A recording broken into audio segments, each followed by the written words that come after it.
पिता की संपत्ति में या फिर पैतृक संपत्ति में बेटियों के क्या अधिकार होते हैं।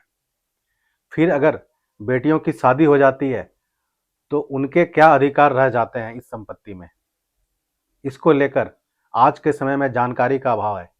खासकर महिलाओं के अंदर काफ़ी संशय की स्थिति बनी हुई है। तो आज के वीडियो में हम इसी विषय पर चर्चा करेंगे। नमस्कार, मैं एडवोकेट प्रभात रंजन आपका अपने चैनल इजी लीगल टिप्स पे स्वागत करता हूं। और अगर आपने अभी तक इस चैनल को सब्सक्राइब नहीं करा है तो कृपया लाइक और सब्सक्राइब कर दें ताकि बाकी लोगों तक भी ये जानकारी पहुंच सके।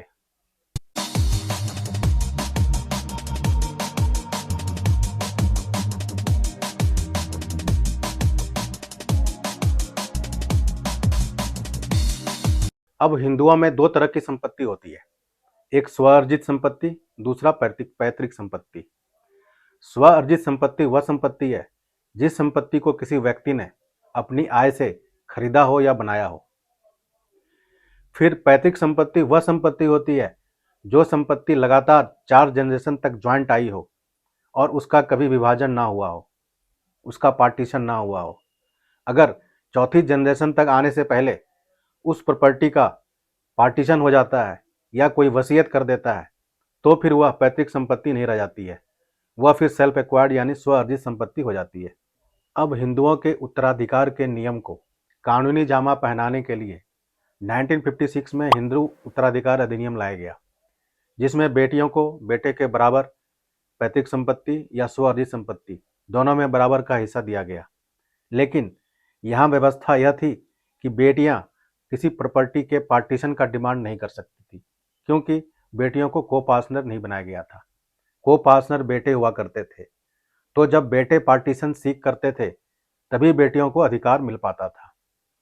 लेकिन 2005 में इस कानून में अमेंडमेंट लाया गया और यह व्यवस्था की गई कि अब बेटियां भी को पार्टनर होंगी, उत्तराधिकार होंगी और बेटियों को भी बेटे के बराबर पार्टीशन सीख करने का, पार्टीशन को की डिमांड करने का अधिकार होगा। अब 2005 के अमेंडमेंट के बाद बेटियों को भी बेटे के बराबर को पार्टनर बना दिया गया है, यानी कि अब बेटियां भी बेटे की तरह किसी पैतृक संपत्ति के पार्टीशन का डिमांड कर सकती है और कोर्ट में मुकदमा भी फाइल कर सकती है।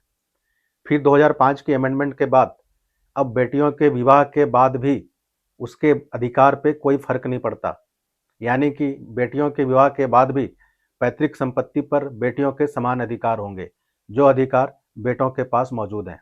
लेकिन 2005 के संशोधन में बेटियों को बेटे के बराबर को पार्टनर तो बना दिया गया और समान अधिकार भी दे दिए गए, लेकिन साथ में एक शर्त रख दी गई कि 9 सितंबर 2005 को पिता जीवित हों, उससे पहले पिता की मृत्यु ना हुई हो, तभी बेटी को पार्टनर मानी जाएंगी और बेटियों को पैतृक संपत्ति में अधिकार मिलेगा। लेकिन फिर आगे चलकर जनवरी 2022 में अरुणाचला गौंडर वर्सेस पन्नोस्वामी के मामले में सुप्रीम कोर्ट ने इस कानून में बदलाव लाया और अब यह व्यवस्था दे दी है कि पिता की मृत्यु से इसका कोई लेना देना नहीं है, यानी कि अगर पिता की मृत्यु 2005 से पहले हो भी गई है तो भी बेटी को पार्टनर होगी और बेटी को समान अधिकार मिलेगा पैतृक संपत्ति में।